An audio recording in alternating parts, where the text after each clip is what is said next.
This morning, what makes men neighbors? What makes men neighbors? I think we should start this little discussion by remembering the two greatest commandments, which are found in Matthew and with which you are familiar. Jesus said, "Thou shalt love the Lord thy God with all thy heart and with all thy soul and with all thy mind." This is the first and great commandment, and the second is like unto it. Thou shalt love thy neighbor as thyself. On these two commandments hang all the law and the prophets. Therefore, the law, which makes us realize that all men are neighbors, is based upon that same underlying love which is behind every law. And so this question this morning can be answered, can be realized, if we realize that love, the realization of the underlying love of God's presence in each and every one of us, is the law of true neighborliness. That underlying love is the key, because in the Scriptures it says, by love all things are accomplished. This is the basis of all prophecy and all law. And of course the law of making men true neighbors with one another is love. Realize that. Now, Kipling's statement, "East is east and west is west, and never the twain shall meet," is true when we consider the customs and cultures of different nations. But only then. It is not true when we look beneath the customs and outward forms of activity in nations and see the underlying unity of God's presence and love there. Then this is not true. And those of you who have met many people travel throughout the world know this to be so. And those of you who meditate regularly feel the underlying presence of God in meditation. Where is the nationality? Where is the caste? Where is the creed when you are meditating? It is not there. But there is something there which is universal to all nations. And that is what is spoken of in the two great commandments, "Thou shalt love." So love is the basis of understanding your neighbors and being a true neighbor to everyone you meet. We must realize that certain customs and social regulations are necessary in different nations and in different parts of this nation. We cannot help that. And we have to abide by them for the sake of getting along with our neighbors. But that does not mean that we do not feel the love for your neighbor, even though you are respecting certain conditions, social and otherwise. That's the only thing. The thing is within your heart, is to feel the one eternal love of the one Father. And so, when nations put emphasis on the points of difference between nations, then there is trouble. Much trouble. But when they just look beyond that, and that's what the world needs, they will find and feel the one presence of God in every nationality, because that's the underlying unity of God's presence. As I have said, when we put our attention on nations, put their attention on particular differences between nations, then we have wars and more wars and lack of brotherhood. But just behind those differences is God's presence in every nation, in every soul, in every nation. And if men will but do that, instead of emphasizing the differences, emphasize the unity underlying all people in all nations, then brotherhood will come, and it will not come until that is done. Because in duality, there is not unity. The unity means we have to go beyond or behind or underneath, whatever you call it, duality. There we will find it. When this is accomplished, when we see the universal aspect behind the duality, behind the differences of convention and such things, then the universality of God's fatherhood will come. Not until then. The Master has written very nicely about this one point, which I'd like to give you at this time. In the autobiography, he says, "He hath made one blood, all nations of men." World brotherhood is a large term, but man must enlarge his sympathies, considering himself in the light of a world citizen. He who truly understands that it is my America, my India, my Philippines, my Europe, my Africa, and so on, will never lack scope for a useful and happy life. It is simply, everybody likes a patriot. That is, I'm sure in America we do. There's no place like America. But still, underneath that, I'm sure most Americans feel for other people. And that's the great spiritual quality which America has, of feeling God's presence in others. In spite of all the trouble we have here, and we have plenty of it, still there are many, many people who feel the necessity of seeing God in all and being true neighbors. Swami Shurkeswarji said, although he never left India, that was the master of our founder, he said, "The world is my homeland." And so we should feel that way, and I'm sure we all here do feel that way, and we should pray that others would feel the same way. Only then will we have lasting peace. Now, the world of nations, like the body, is composed of different parts. We have the hands and the feet and the heart and the stomach and the head and so forth and the eyes. Now, each part is necessary for the perfect functioning of the body. And so it is with nations. America has certain characteristics. So does India. So does Germany. And I could go through all the nations, England, and so forth.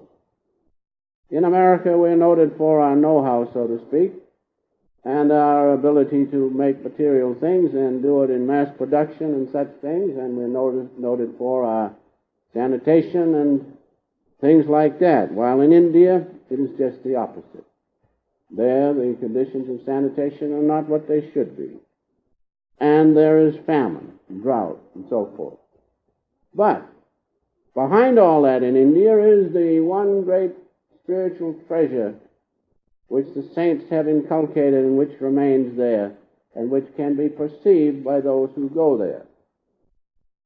In Germany, there is great scientific advancement and precision, just to mention one or two things, and in England, the English are noted for their stick-to-itiveness. Just a few qualifications of the different nations. So, if we, as our master used to say, can take the best of all nations and utilize it, that's what we should do. And we should also remember that as long as there's any part of our body that is not functioning properly, the body is in an inharmonious condition. So it is with the world, and I think we all agree to that right now. It's great inharmony. Why? Because some of the nations are not functioning as they should. We must correct that. We will have to correct it sometime. But the thing that will correct it will be when nations turn to the underlying unity of God's presence and His love. Only then will it happen. As Master used to say, India needs America, and America needs the spirituality of England, of India. And I'm sure those who meditate understand that and realize that. I think it was Swami Vivekananda who said, I didn't come here to bring the society of India to you. or the customs, but I came here to see if I could obtain a little help for the poor of India. That's what he came for. And he says, I don't want to take back necessarily your society, because I suppose it was so foreign to his, which is true. Some of our characteristics of our society do not please us, I'm sure of that. But the fact that the poor of India did help, that was why Swami Vivekananda came, one of his chief reasons. To invoke that environment of God's presence. Because having known it, so from a material standpoint, there are differences in nations. Just like in our body, there are differences in the functions of the various parts of the body. But when they function harmoniously, then underlying stuff, so to speak. And that stuff is God's consciousness, His great energy, and His love. And as His children, made in His image, each one of us has certain divine attributes and functions which we must display to make this whole drama of life complete and successful. And so it is with nations. Every nation has a definite part to play in the whole picture, as each one of us has a definite part to play. And so, different souls throughout the world have a little part to play in this great cosmic dream. So do the nations. And realizing that the dream is of God and the nations are of God, we must be reasonable enough to understand and realize that that's the universality upon which all nations can join. The underlying presence of God within each and every nation and in each and every soul. If you realize that, then it is not too difficult to be a true neighbor, to be a real neighbor. I have a reference at this time also from the Master's autobiography, in which he clearly points out what I have just brought to you. He says, the divine purpose of creation, so far as human reason can grasp it, is expounded in the Vedas. The Rishis taught that each human being has been created by God as a soul and will uniquely manifest some specific attribute of the infinite before resuming its absolute identity. So here we are in this creation. The goal of life is to return to God, but we cannot return to Him until we play that specific role. So why not let's us get busy and do God's will, know Him, do His will, then we'll be free. But until we play that part, we cannot be free. That's why these two commandments are so wonderful. The first part is to know God, to realize God, love Him with all your strength and might. And the second is to feel Him in your neighbors. Until we do that, we cannot return to Him. This is a fact we must realize. Until we feel God in everyone, feeling Him first is the greatest and our first necessity, then feeling Him in others. Until we do that, we cannot return to the absolute and be one with God. And so, going on, the Master says, all men endowed thus with a facet of divine individuality are equally dear to God.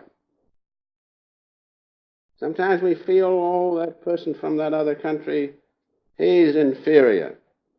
But that's not right, because he is not inferior to God. He's a part of God just like a part of our body is a part of us. Let us realize that. Distinctions by race or nation are meaningless in the realm of truth, where the only qualification is spiritual fitness to receive. And then the Master goes on in just a little different vein. He says, the Master said, He has therefore permitted no nation to be complete in itself. To the members of each race He has given some special aptitude, some unique genius, with which they may make a distinctive contribution to world civilization. So that, you see, clearly points out what I have been trying with my words to point out to you. That everybody has a distinct part to play, and every nation has a distinct qualification as a part in the great drama of life. If we realize that, if we still have a little prejudice, that will disappear. But the greatest thing to take prejudice out and make you a good neighbor is to feel the presence of God within. Feeling that, you will feel it in every one of his children, irrespective of color, race, or creed. In nature, there is a law of diversity. In God, there is a law of unity. By the force of arms and regulations and such things, we cannot carry out the two great commandments. You cannot do it.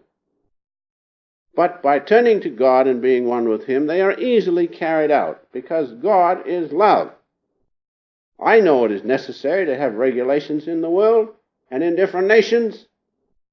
Otherwise there'd be turmoil. There'd be no sense to anything. That is quite understandable. But it should be for that purpose, not for aggression or control of other nations. As we consider this law of diversity in nature and in this cosmic dream and apply it to the different nations, we can see that all the statesmanship in the world will not quiet down the trouble that we see in this world of ours. We stop one pot from boiling and another starts boiling. And that goes on. Why? Because we do not understand. We simply nations need the presence of God, that's all. You cannot find unity in diversity. And you cannot control nations by the methods which we have been using, because it just doesn't work. As water will not mix with oil and vice versa, so we cannot control people that way, but by love. By love you can finally control people. At first it seems that you cannot do that. But if you do not give up, keep on giving love, finally it will win. But in the meantime, we must have law and order. I think we should understand that one point. Because this is so. Men and nations need one thing, and that one thing is love. God's love. Having that, all things will come, because the greatest force in the universe is love.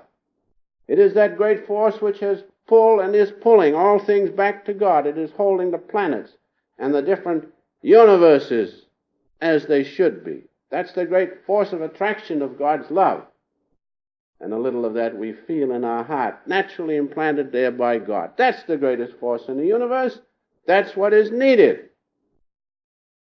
People need one thing, God alone. God alone. That's why all the saints say, with all their understanding and realization, they all say the same thing, God alone. God alone is the one, because he is the doer.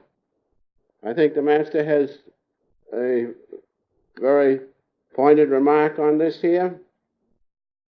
Fact about God alone, and about how we cannot do things by statesmanship and regulation.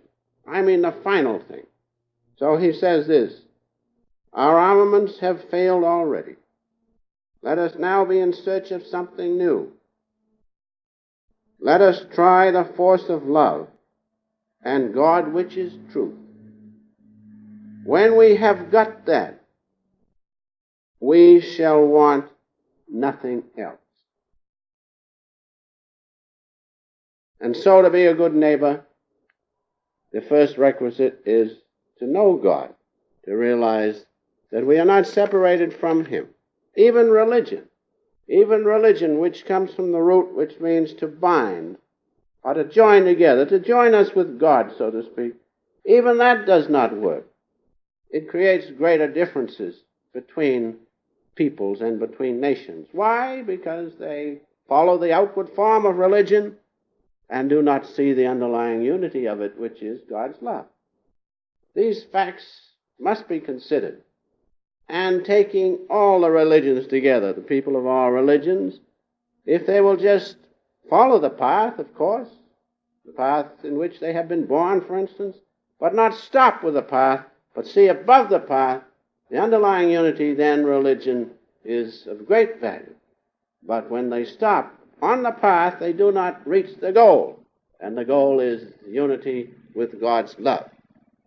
And so, this trouble between the different religions is because we are seeing the outward form and missing the underlying unity of God's presence. So that applies to watching and taking care of people as true neighbors. If we felt God's presence in them, which we can do, then other things will come along naturally. And so, do not think your own religion, and that applies to SRFers, do not think your own religion is the only one. I mean the outward form of it. What SRF or self-realization gives you, the underlying unity, is the reality, but not the outward form. There are other forms of religion. Perhaps you can reach God that way. This is the way that appeals to each one of us here, I'm sure. But do not feel that that's the only way. There are many paths, but the goal is one. And in our religion, we give the ways and the means whereby it is easier, I feel, and I'm sure many of you feel, to know that universality of God. And that's why we follow this. But we must be tolerant of others. All paths lead to God, because we all came out of God, and we all will return to Him. And so, Gandhi has said a wonderful thing about being tolerant and good neighbors. As far as religion goes, he has said these words: we must rise above the narrow dogmas of the different religions and seek the truth. Then he says, I believe the Bible, the Quran, the Avesta, to be as much divinely inspired as the Vedas. Hindu orthodoxism is very strict and deeply rooted, but there's the great Gandhi who says truth is in all religions. Above the outward form is the underlying truth, the presence of God. And so finally, we will know what makes men neighbors when one thing, and that is when we contact the presence of God within us. Contacting His great presence, we will feel in everyone that universality of God's presence as love spoken of in the two great commandments. And so to understand how to be a true neighbor, the first and greatest requisite is to attain God contact and know Him, know the presence of God within. Realize that. That's the first requisite. And then, having God contact, we will see that the lifeblood of all people, of all souls, here in America and all over the world, the lifeblood is God's presence, His great love. And having that, we cannot help but be truly a good neighbor to each and every one and to all nations. This is the greatest thing, is to find the underlying unity upon which all people can meet and by which all people can feel the one God in each and every one of us. That's the key to the question this morning, how to be a good neighbor, is to feel the underlying unity which makes us neighbors, even though we do not realize it, and that's the presence of God's love within us. And so, the ultimate goal is for all souls to return home to God. That's the goal of life, by mutual love for one another. It cannot be done any other way, because God is one, and God is love. And I'll close by Master's last reference I'd like to give you at this time, when he says, the Lord has created all men from the great joy of His being. Though they are painfully cramped in this body, God nevertheless expects that men made in his image shall ultimately rise above all sense identifications and reunite with him. God expects us to know him, to attain God contact here while living, otherwise we cannot have it when we're through with this place. And having that God contact, we will have no difficulty at all realizing how to act toward one another as a true neighbor. And so the key to the question is, rise above this duality of consciousness which makes men feel separate from one another. Feel the unity of God's presence, realizing that. Then you will know that everyone is your neighbor, and as such you will treat him as a child of God and as a true neighbor.